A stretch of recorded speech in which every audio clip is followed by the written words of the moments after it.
Bon, ça fait vidéo à l'arrache, mais c'est parce que c'est une vidéo à l'arrache. Ça fait 15 ans que je suis dans le métier de la mobilisation du groupe dans une phase de production avec son côté sauvage et son côté rationnel. Et, euh, et puis ça fait un moment que je me dis qu'on a des choses à transmettre. Et puis on n'aime pas nécessairement entrer dans la lumière, surproduire ou transformer une approche en méthode. Et donc voilà, mais là maintenant je m'y mets. J'ai la chance d'être poussé par un mec qui bosse avec moi qui s'appelle Maxime. Et donc c'est des vidéos qui vont intéresser les gens qui s'intéressent au groupe de gens. Donc normalement ça intéresse à peu près tout le monde, quoi. C'est pas tant pour se frayer un chemin dans un groupe que pour mobiliser correctement un groupe. Alors, par quoi commencer? Déjà je voudrais dire un truc, on va parler de quand vous avez l'opportunité de mobiliser un groupe, donc que ce soit pour une réunion, pour un mouvement politique, parce que vous avez la mission de faire un séminaire, ou parce que vous aimeriez en faire un, ou parce que vous aidez quelqu'un qui en fait un. Et je vais commencer par vous dire ce qui vous empêche de faire le truc correctement. Et alors la première chose, c'est surtout dû à votre position, qui amène une posture. Votre position. Alors si en gros, je vais exagérer, et puis après je serai peut-être plus subtil. En gros, il y a ceux qui ont vachement envie d'animer un truc en groupe. Ils ont plein d'idées, etc. Et eux, ce qui est difficile, c'est que souvent, ils sont mus par des trucs qui vont leur barrer la route. L'envie d'impressionner, l'envie de manipuler le groupe comme s'ils avaient le dessus, la main mise sur le groupe. Et je leur jette pas la pierre, hein. C'est intéressant le pouvoir et tout. Et ça marche pas comme ça. L'envie de prendre en compte l'informel. Et puis le plus fréquemment, mais c'est peut-être juste un truc du moment, quoi, mais de cette période, des années 2000 à 2021, là maintenant, c'est faire plaisir, impressionner. Donc c'est pas tant dominer que plaire. Voilà. Tout ça, ça te barre la route à une bonne mobilisation du groupe. Même si tu n'en es pas le leader. Parce que tu vas faire des choses, tu vas faire du zèle sur des choses qui sont pas nécessairement ce que le groupe est censé faire. Servir le groupe, c'est pas lui faire plaisir, c'est pas lui faire des choses malgré lui, c'est pas le dominer, ou en tout cas, ça c'est te servir. Ça peut te rendre très puissant, mais un groupe, a priori, c'est plus puissant qu'un individu, à moins que tu sois un grand charismatique comme il en existe 3 par siècle. Voilà. Le deuxième truc, donc des gens que j'aime beaucoup, mais alors qu'ils font encore plus de la merde, c'est les gens qui ont envie que ça marche, tout simplement.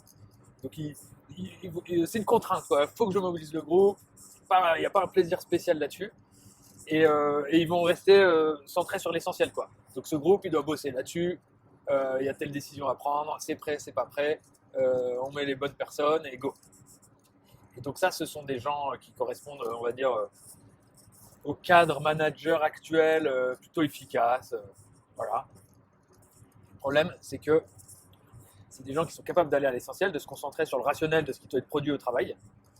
Et donc, il y a des chichis, des surplus, des gimmicks dont ils se passent. Parce qu'ils jettent ça tout comme ils jettent un objectif débile ou un objectif impossible. Ils jettent le fait de bien être ensemble, le fait d'être dans les bonnes conditions de travail, le fait de vivre un moment qui parfois doit être agréable, pour pouvoir frapper fort quand c'est pas agréable et s'y mettre et passer le cap. Et donc voilà, le problème c'est que c'est ces gens rationnels, efficaces. Je pense que c'est la plupart des gens qui font des réunions correctes, mais qui, pour les plus intelligents d'entre eux, vont faire appel à nous un jour en se disant je bloque, c'est pas assez puissant. Il y a des pros pour ça. Et donc voilà. Donc ça, c'est deux grands biais. Le plaisir de faire ça et le déplaisir de faire ça, ça apporte deux grands biais très importants. Alors, qu'est-ce que ça nous dit, ça, ces deux postures qui sont pleines de biais? Ça dit simplement que, même si vous ne savez pas où vous placer, quand vous envisagez d'organiser une situation collective, et que vous avez la possibilité d'en organiser le parcours, l'agenda, les sujets, ce genre de choses, de donner le ton, distribuer la parole, vous avez un impact sur cette situation et un rôle à jouer autour de cette situation, eh bien, méfiez-vous, ne faites pas les choses pour faire plaisir. Ne faites pas les choses pour aller droit au but. Ne faites pas les choses pour dominer la situation. Même si je pense qu'un Napoléon moderne, il ferait du collaboratif. Il ouvrirait le terrain de jeu, hop, on collabore, et à la fin, pouf, il en a plein pour son bénéfice personnel et sa puissance. Mais en tout cas, pendant la situation, il ne faut pas vouloir dominer. Il ne faut pas vouloir dompter la bête. Voilà. Donc sans transition, du coup, dompter la bête. Alors qu'est-ce que ça veut dire?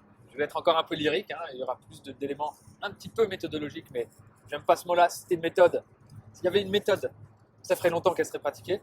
C'est une approche, donc c'est un mélange de trucs, d'astuces, de techniques, d'improvisation, de compréhension de l'enjeu, de feeling, d'expérience.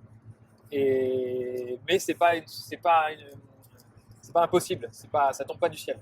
Donc j'en parlerai. Et donc dompter la bête collective, eh ben la dompter, je veux bien pour pas qu'elle s'égare, voilà. Mais quand on veut un peu trop la maîtriser, en fait tout ce qu'on fait, c'est l'éteindre, c'est essayer de la rendre moins puissante. Alors si tu fais une réunion, tu mobilises un collectif pour pas qu'il t'emmerde, bon bah évidemment, tu vas essayer de l'éteindre. Le bon moyen d'éteindre à l'ancienne, c'est de mettre les gens dans une pièce noire, à écouter une seule personne et être prié de s'exprimer lors du buffet ou à travers des questions, quoi. À la moderne, mais on se rend pas compte, c'est de leur faire des petits trucs de hippie, des trucs qui tournent autour du pot et en fait finalement les rendre impuissants parce que incapables de collaborer, coopérer, c'est-à-dire s'organiser, prendre des décisions sur le tard, etc. Ah, c'est de l'inspiration, machin. Ça, c'est un peu trop vouloir dompter la bête. Si tu veux mobiliser le collectif et en tirer vraiment parti, c'est-à-dire le laisser lui-même aller au bout de sa puissance, eh bien, il va falloir accepter que tu es là pour mettre en place les conditions, mais il n'y aura pas trop de chaînes, quoi. Tu pourras mettre des murs autour et go, et tu dois alimenter la flamme, alimenter le collectif, sa puissance, son côté brouillon, son côté essai-erreur, et je dirais même parfois sa violence vis-à-vis des sujets, son manque d'objectivité même parfois. Et il y a des techniques pour pas qu'il s'égare, pour pas qu'il se fasse un sale coup à lui-même. Et éveiller la bête collective, c'est la mettre dans de bonnes conditions, l'accompagner en la lançant, empêcher sainement les individus de brider le collectif, veiller à ce que le collectif n'écrase pas les individus, c'est pareil, hein, et ensuite courir après. C'est tout. Si tu mobilises un collectif et que tu lui cours pas après, si tu n'as pas ce sentiment que ça va plus vite, plus loin, plus profond, si tu n'as pas ce sentiment de non-maîtrise, c'est que tu ne maîtrises pas la mobilisation du collectif.